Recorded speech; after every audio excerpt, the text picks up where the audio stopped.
Hello everyone, this is Mohammad Umair और स्वागत है आज के एपिसोड में जहां हम करेंगे न्यूज़ की बात एजुकेशन के साथ।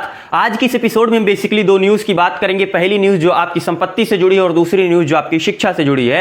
अगर हम पहली न्यूज़ की बात करें तो आज से करीब 117 साल पहले भारत सरकार ने एक रजिस्ट्रेशन एक्ट बनाया था सन 1908 में, जिसे हम पंजीकरण अधिनियम 1908 भी कहते हैं। इस अधिनियम के अंतर्गत आपके पास यह अधिकार था कि जो आपकी अचल संपत्ति है या अन्य कोई लेन देन है, उस लेन देन के लिए आपके पास एक दस्तावेज होता था जिसे आप रजिस्ट्रेशन करते थे। उसके बाद ये प्रूफ हो जाता था कि आप इसके मालिक हैं, यानी कि बेसिकली उस चीज की रजिस्ट्री हो जाती थी। लेकिन अब इस 117 साल पहले पुराने कानून को भारत सरकार ने 27 मई 2025 को इस कानून को रिप्लेस करने के लिए, यानी कि इसमें कुछ चेंजेस करने के लिए एक मसौदा तैयार किया है। की बात करें तो इस मसौदे में जो पहली चीज है वो पहली चीज है ऑनलाइन रजिस्ट्रेशन, यानी कि अगर आप जिस चीज की रजिस्ट्री करना चाहते हैं, इस रजिस्ट्री को करने के लिए सबसे पहले आपको ऑनलाइन रजिस्टर करना होगा। बिना ऑनलाइन रजिस्ट्री के आपके लिए वो चीज मान्य नहीं होगी। इस ऑनलाइन रजिस्ट्रेशन में कुछ जो डॉक्यूमेंट है वो मैंडेटरी कर दिए गए हैं। कुछ डॉक्यूमेंट ऐसे हैं जो आप अपनी इच्छा से अपलोड कर सकते हैं। अगर आप चाहते हैं कि वो आपकी इच्छा नहीं, आप दूसरा डॉक्यूमेंट अपलोड करना चाहते हैं तो वो भी कर सकते हैं। अगर हम पहले डॉक्यूमेंट की बात करें जो मैंडेटरी है, यानी कि इसमें जो दो तीन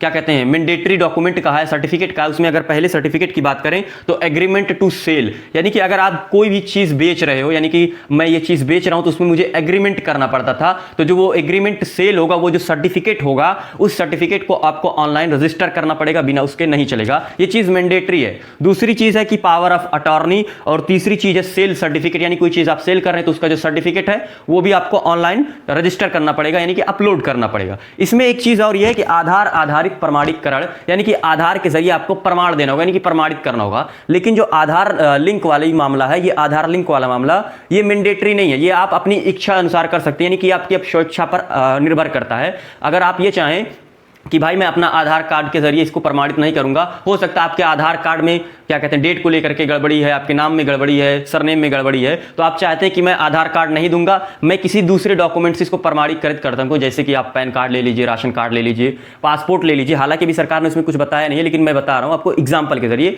तो आप वो भी अपलोड कर सकते हैं अगर आप चाह रहे हैं कि मैं आधार नहीं अपलोड करूं। तो ये था आज का पहला न्यूज संपत्ति के अधिकार वाले में। ये इसमें बदलाव होने, बेसिकली आपको जो चीजें हैं वो नई चीजें ऐड करना होगा। ये जो मैंने अभी 3 सर्टिफिकेट आपको बताए हैं, attorney, power of attorney, sale certificate और एक certificate agreement to sale certificate, ये 3 सर्टिफिकेट पहले वाले रजिस्ट्रेशन एक्ट में नहीं था, लेकिन अब ये इस रजिस्ट्रेशन एक्ट में जुड़ जाएगा। ये इसमें बदलाव आया है। अब अपनी दूसरी न्यूज पर, आप जिस राज्य की शिक्षा व्यवस्था की जिम्मेदारी जिन जिम्मेदार कंधों पर देते हैं, क्या हो उस जिम्मेदार कंधों के अपने ही गांव के सभी छात्र फेल हो जाएं। कहानी है हिमाचल प्रदेश की, और हिमाचल प्रदेश के जो शिक्षा मंत्री हैं वो है रोहित ठाकुर। रोहित ठाकुर का जो अपना पैतृक गांव है वो है पौटा, और पौटा में एक सरकारी स्कूल है, और उस सरकारी स्कूल में इस बार कक्षा 10वीं के 6 स्टूडेंट पढ़ रहे थे। और जब वो इस बार 10वीं का एग्जाम दिए और जब रिजल्ट आया वो 100% फेल, यानी कि सभी के सभी स्टूडेंट फेल हो गए। वो भी एक शिक्षा मंत्री के अपने गांव, शिक्षा मंत्री जिस गांव में रहते हैं उस गांव में उन्होंने एक स्कूल को गोद लिया था, और उस गोद लिए हुए स्कूल में 20 स्टूडेंट कक्षा 10वीं में पढ़ रहे थे। और जब इन 20 स्टूडेंट का रिजल्ट आया तो उसमें से भी 10 स्टूडेंट फेल हो गए, यानी कि 50% रिजल्ट फेल।